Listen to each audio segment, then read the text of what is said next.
entender a Dios nos falta un sentido. Esto es lo que se conoce en filosofía como límite gnosiológico. Es un límite del conocimiento.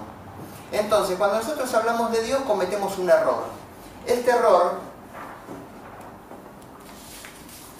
se llama antropomorfismo. Una palabra media extraña. ¿La habían escuchado alguna vez?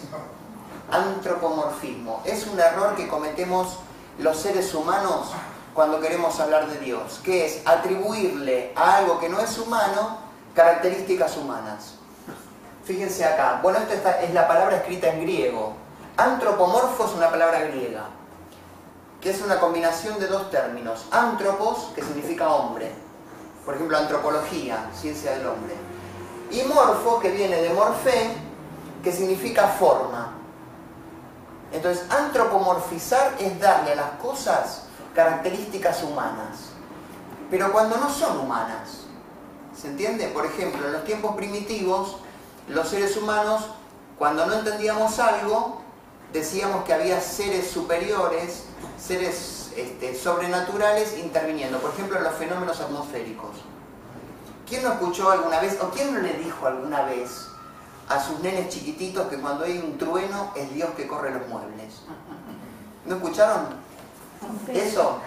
Sí, tratar de explicar los fenómenos de la naturaleza atribuyéndoles a los dioses la causa de esos fenómenos. En la mitología griega, por ejemplo, estaba el dios del rayo, el dios del trueno, el dios de los mares, el dios de las tormentas, ¿verdad?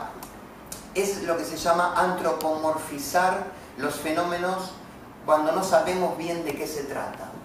Antropomorfizar, caracterizar fenómenos desconocidos, extraños o abstractos a través de atributos humanos. Cuanto más extraños aparecen los fenómenos, más es la propensión a explicaciones antropomórficas. Es decir, cuanto más nos cuesta explicar algo, más le damos características humanas. Entonces, ¿qué es lo que nos proponen los espíritus? Desantropomorfizar a Dios. Quitarle a Dios todos los atributos humanos.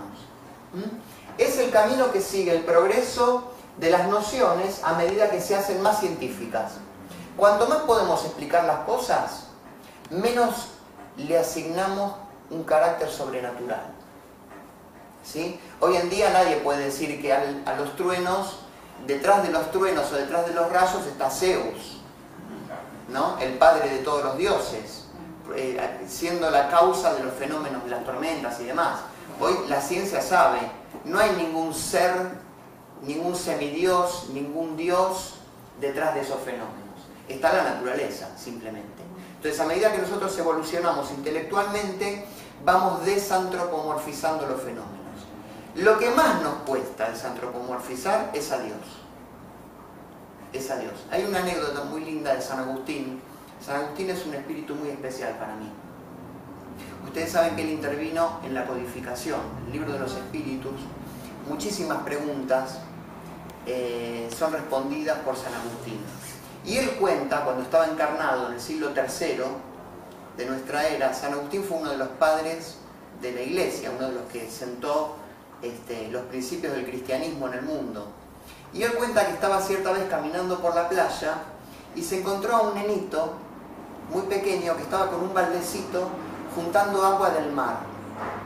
Con una cucharita cargaba el agua que le llegaba hasta los pies, sentadito a la orilla.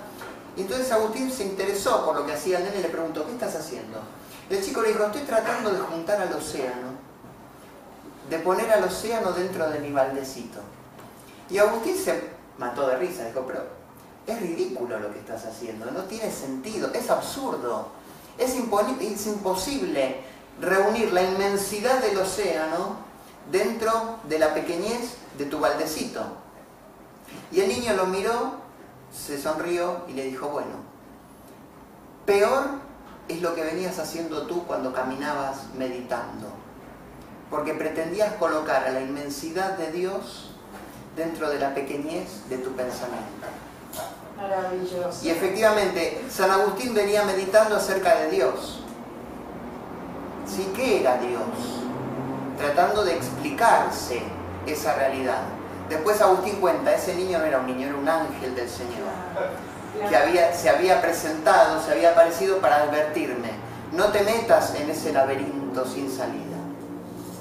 No podemos colocar la inmensidad de lo infinito, de lo perfecto, dentro de lo limitado de nuestra mente. Eso es algo que tenemos que tener muy presente, estos dos límites.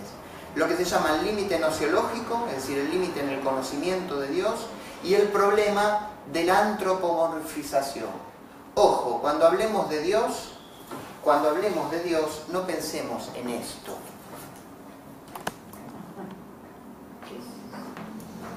Fíjense, este es un grabado de la Edad Media que ilustraba la primera Biblia de Lutero, la primera Biblia que se imprimió, la que imprimió Gutenberg en el año 1500.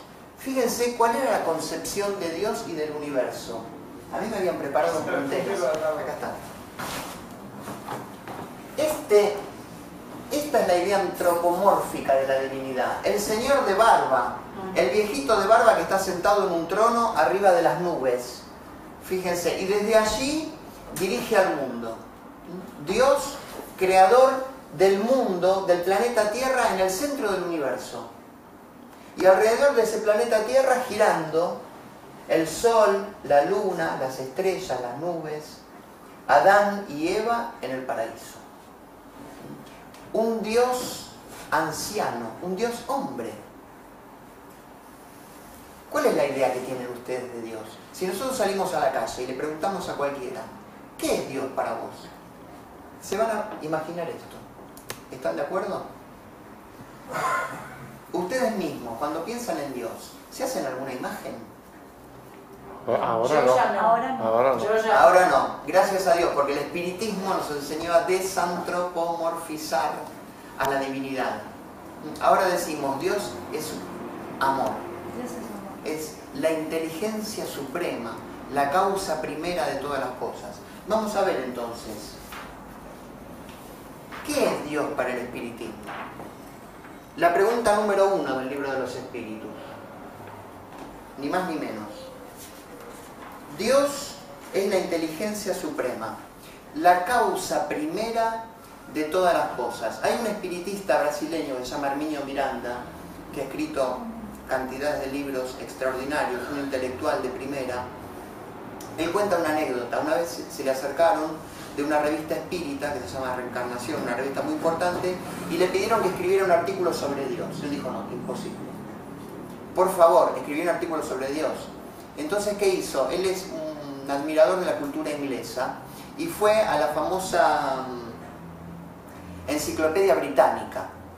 Encontró en el índice de la Enciclopedia Británica 60 hojas donde estaba la bibliografía que contenían los libros más importantes escritos sobre Dios a lo largo de la historia de la humanidad. Es decir, solamente el catálogo con el título de los libros sumaba 60 hojas. Si acabo de escribir de Dios, con todo lo que se escribió acerca de Dios. Y él dice lo siguiente: es cierto que el lector dispuesto terminará sabiendo todo lo más importante que se ha escrito en los últimos 25 siglos acerca de Dios. Claro, si yo me leo todos los libros que están escritos ahí en esas 60 hojas, seguro voy a saber todo. Sabría lo que pensaron los ateos, los gnósticos, los agnósticos, los principales teólogos, los filósofos, los poetas, los científicos, los novelistas, los historiadores. Pero dice, dudo que al salir del otro lado de esa montaña de papel impreso sepan algo más de lo que se sabía antes. Otra vez esta idea, escribimos acerca de Dios, pero ¿podemos ponerle la firma a lo que escribimos? En el sentido de decir, yo tengo la certeza de que lo que estoy diciendo sobre Dios es verdad. Él termina el texto diciendo así: además, no habría nada importante para agregar al capítulo 1 del libro de los espíritus. Ni siquiera se podría proponer un pequeño retoque a la pregunta número 1. Dios es la inteligencia suprema, causa primera de todas las cosas. Si ustedes se fijan, por ejemplo, en la filosofía de Sócrates a través de Platón, Ya Sócrates, hace 2300 años, definía a Dios como